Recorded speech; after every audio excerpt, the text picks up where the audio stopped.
সালামু আলাইকুম রহমতুল্লাহি ওয়া প্রিয় দর্শকবিন্দু, তার নতুন নতুন বিদেশ আসলে ব্যস্তর মতন লাগে। বিদেশটা আসলে ব্যস্ত নয়, বিদেশটা হলো আসলে যুযুগর মতন।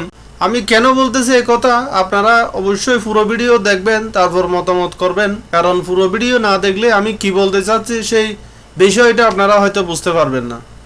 পুরো ভিডিও দেখুন, সাথে থাকুন। কেউ একজন যখন দেশ থেকে বিদেশে আসে, তার থেকে বিদেশটা মনে হয় ব্যস্তর মতন। কেন? কারণ কি?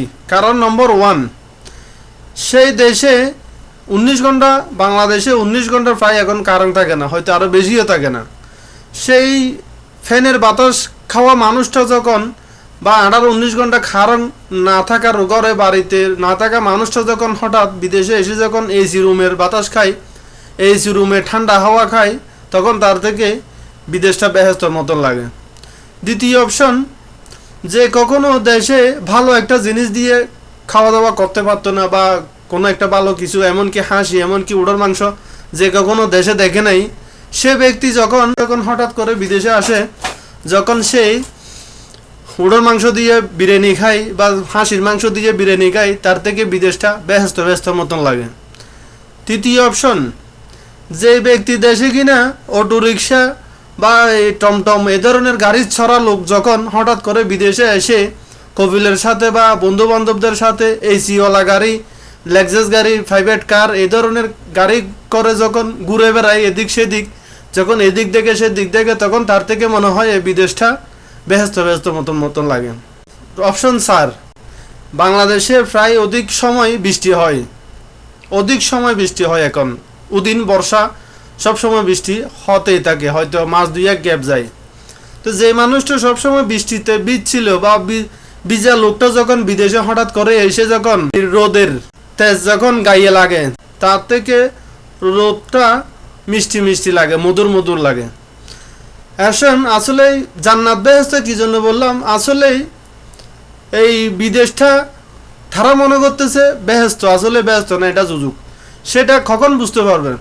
হয়তো কয়েক সপ্তাহ, হয়তো কয়েক মাস, হয়তো কয়েক বছর যাওয়ার পরেই সে নিজেই বুঝতে পারে যে আসলে বিদেশটা হলো জাহান্নাম ছাড়া আর কিছু না। কারণ এই নিজের বাড়ি ঘর সব কিছু ত্যাগ করে মানুষ জাহান্নামে। আপনারা হয়তো এটা বলতে পারেন, মানুষ তো ওখানে থাকে কেন?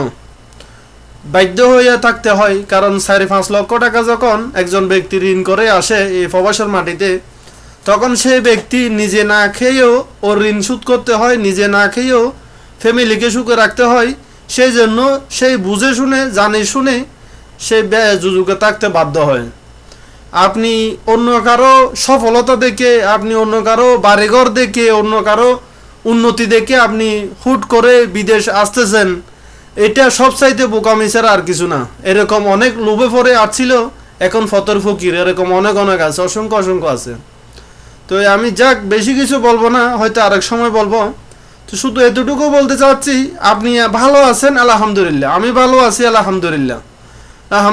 এখানে আজকে আছি, হয়তো কালকে নাও থাকতে পারি। বিদেশ নিয়ে এত অহংকার করা, বিদেশ নিয়ে এত উৎসাহিত হওয়ার কোনো কারণ নেই। কারণ বিদেশ এটা আমার বাবুদ্দিনের দেশ না, এটা আমার জন্মভূমি না, এটা আমার স্বাধীন দেশ না। এখানে আমার যতক্ষণ ডকুমেন্ট আছে এতক্ষণ আমার এখানে স্থান আছে, আমার ডকুমেন্ট নেই, আমার কোনো স্থান নেই এখানে।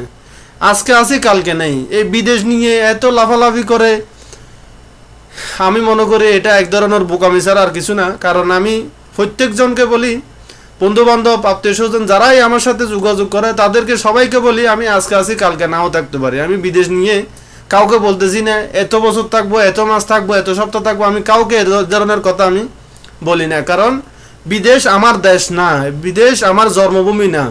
এটা আমি সেরেফ আজনবী মানে আমি সেরেফ অস্থায়ী একজন মানুষ। আজকে আছি, হয়তো কালকে নাও থাকতে পারে। সবাই ভালো থাকবেন, সুস্থ থাকবেন।